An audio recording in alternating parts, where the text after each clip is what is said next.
Imaginez un instant. Deux légendes issues de mondes différents, mais toutes deux ancrées dans l'imaginaire collectif. D'un côté, Batman, le chevalier noir de Gotham, figure sombre et implacable de la justice. De l'autre, Spider-Man, le tisseur de New York, héros adolescent à la verve piquante et au pouvoir impressionnant. Deux icônes que tout oppose et pourtant si complémentaires. Mais dans un duel épique entre ces deux titans, qui sortirait vainqueur? Commençons par Batman. Derrière le masque, Bruce Wayne. Milliardaire, philanthrope, mais surtout stratège hors pair. Ce qui le rend unique, c'est qu'il n'a aucun pouvoir surnaturel. Et pourtant, il rivalise avec les plus grands.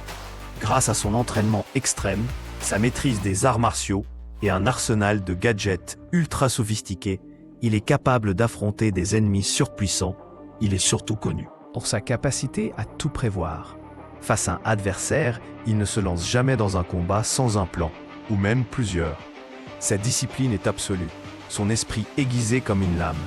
Il est la peur incarnée pour les criminels de Gotham, et sa réputation le précède. Passons maintenant à Spider-Man. Peter Parker, jeune homme ordinaire transformé par une piqûre d'araignée radioactive.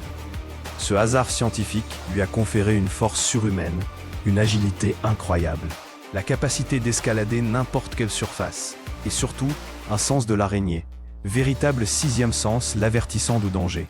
Ajoutez à cela une intelligence brillante, capable de concevoir ses propres lance-toiles, et vous obtenez un super-héros complet, aussi physique qu'ingénieux. Là où Batman est calculateur, Spider-Man est instinctif. Là où Bruce Wayne planifie chaque détail, Peter improvise avec une étonnante efficacité. Il fait preuve d'une grande adaptabilité et d'un sens moral inébranlable, hérité de l'enseignement tragique de son oncle Ben. Un grand pouvoir implique de grandes responsabilités. Mais alors, si ces deux géants venaient à s'affronter, que se passerait-il?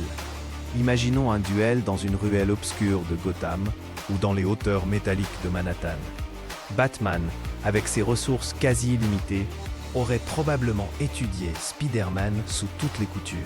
Il aurait mis au point des armes conçues pour contrer ses toiles ou neutraliser ses déplacements acrobatiques. Il pourrait utiliser la peur, l'ombre et la surprise comme levier.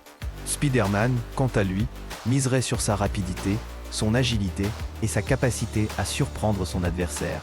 Il sait encaisser, rebondir, trouver une issue là où il n'en semble pas exister.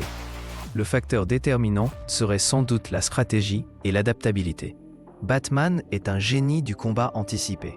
Il pense à tout, et même au pire. Mais Spider-Man évolue bien dans l'inconnu. Il improvise, s'adapte à chaque mouvement de son adversaire. Leur affrontement ne se jouerait donc pas uniquement sur la force, mais sur l'intellect, l'instinct et la capacité à tirer parti de chaque seconde. Cependant, il y a un autre aspect à considérer, leur valeur. Tous deux sont guidés par des principes très forts. Batman agit pour empêcher que d'autres vivent ce qu'il a vécu enfant. Spider-Man combat pour ne jamais trahir la mémoire de son oncle et protéger les innocents. Ils ne se battent pas par ego, ni pour la gloire. Ce sont des protecteurs, des justiciers.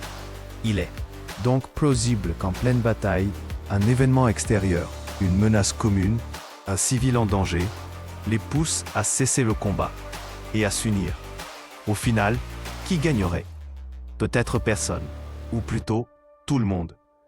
Car ce combat hypothétique nous montre surtout que les plus grands héros ne se mesurent pas seulement par leur puissance, mais par leur capacité à collaborer, à comprendre, à respecter l'autre. Et vous, si vous deviez choisir, seriez-vous plutôt team stratégie ou team instinct? Batman ou Spider-Man?